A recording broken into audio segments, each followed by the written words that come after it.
Muito bem, sejam bem-vindos, bem-vindas. A segunda parte, ou a sequência desta série de atividades sobre o curso de Filosofia da Educação, eu começo falando da Academia de Platão.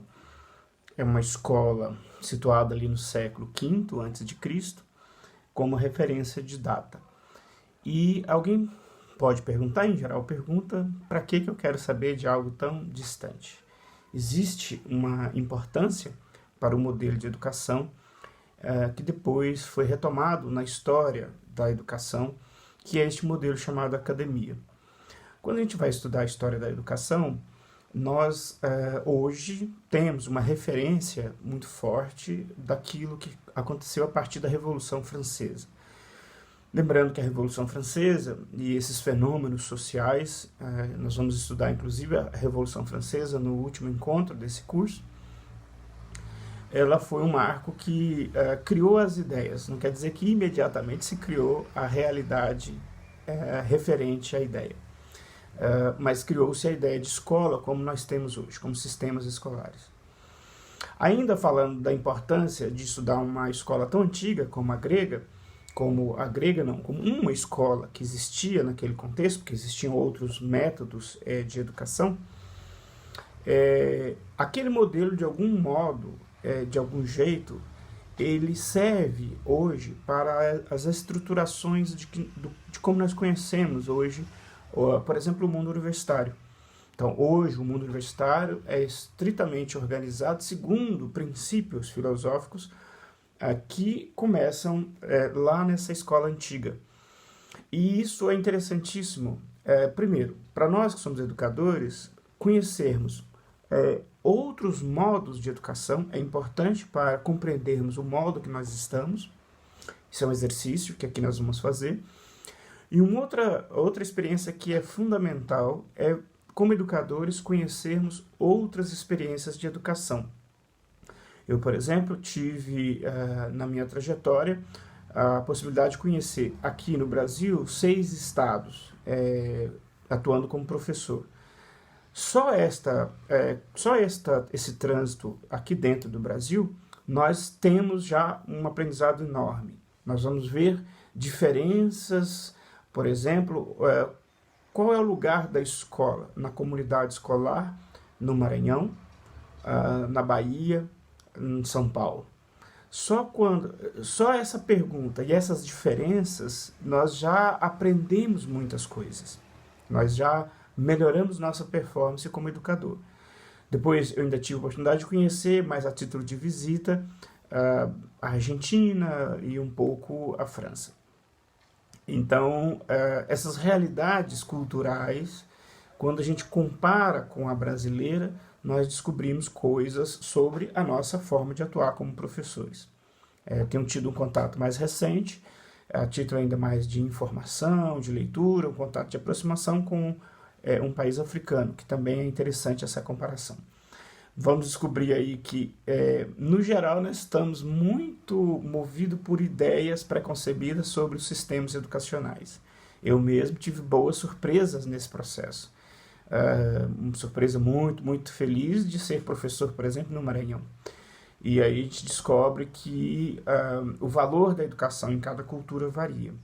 E a comparação histórica que nós vamos fazer nesse curso de Filosofia da Educação é justamente esta.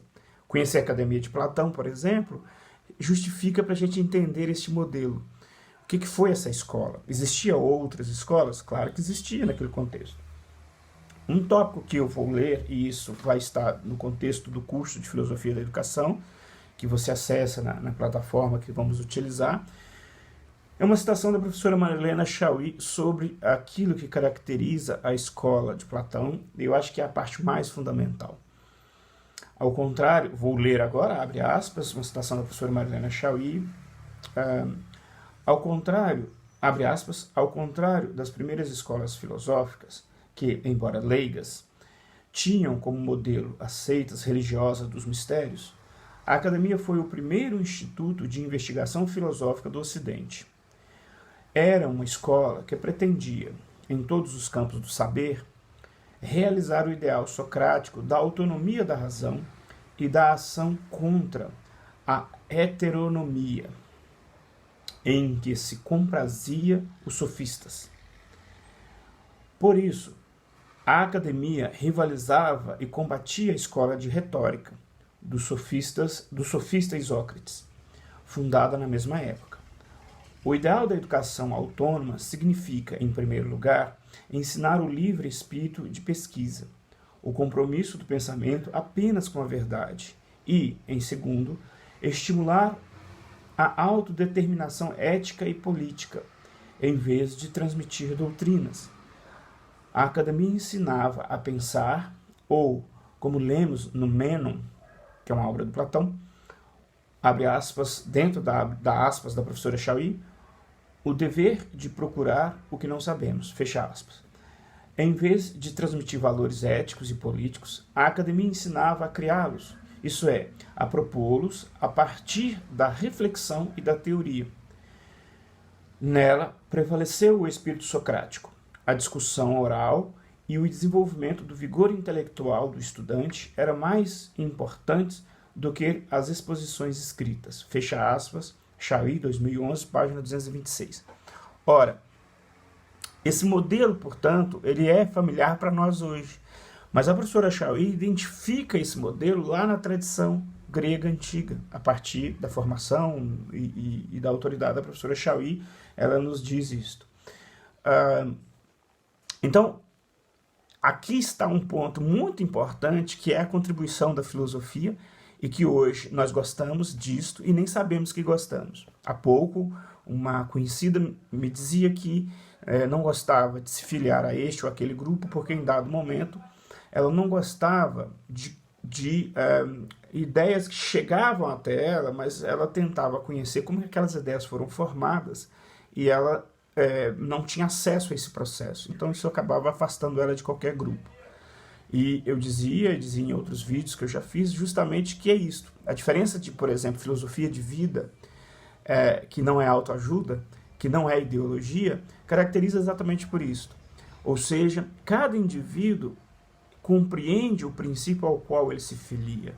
E ele será protagonista em produzir esse processo e, digamos assim, com isso saber se ele quer permanecer nesse processo ou se ele quer sair desse processo. Então isso é importantíssimo na filosofia, essa ideia de protagonismo. Isso não quer dizer que seja algo, digamos assim, então agora tudo pode. Não, não é isto. Como podemos ver, nessa escola se discutia também a ideia de ética, de respeito, etc. Então, a aparente falta de um princípio doutrinal não é uma coisa que já se coloca no lugar como se fosse já um princípio dado à desordem, etc.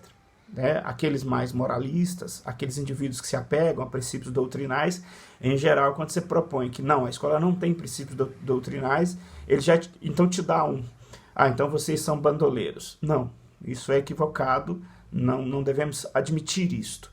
Não ser dogmática a filosofia não quer dizer que ela é partidária de qualquer violência, ataque à vida, e etc, etc. Nada disso. Na escola, portanto, socrática, platônica e aristotélica, que foi um aluno da academia famoso que montou a sua escola, o que nós observamos? São filósofos que desenvolveram amplas referências éticas, que, aliás, são referências ainda hoje para nós ocidentais. No caso de Aristóteles, por exemplo, com uma ética do equilíbrio, do meio termo, por exemplo, e no livro Ética Nicômaco. E aqui no caso de Platão, a ideia do bem e do belo, por exemplo, é algo que sempre orienta o fazer humano. O humano, por exemplo, não faz coisas que não são belas, nessa perspectiva platônica de uma ética.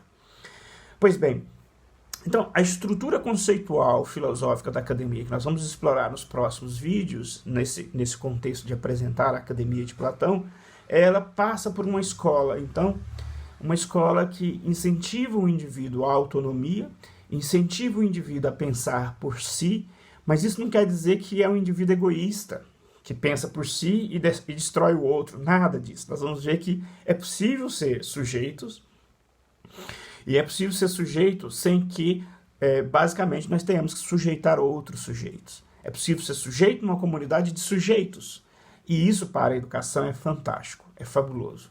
Nós precisamos disso, nós gostamos disso em nossos dias, e muitas vezes a gente não sabe onde começou isso, e é exatamente na escola de um filósofo do século V a.C., que é a Academia de Platão.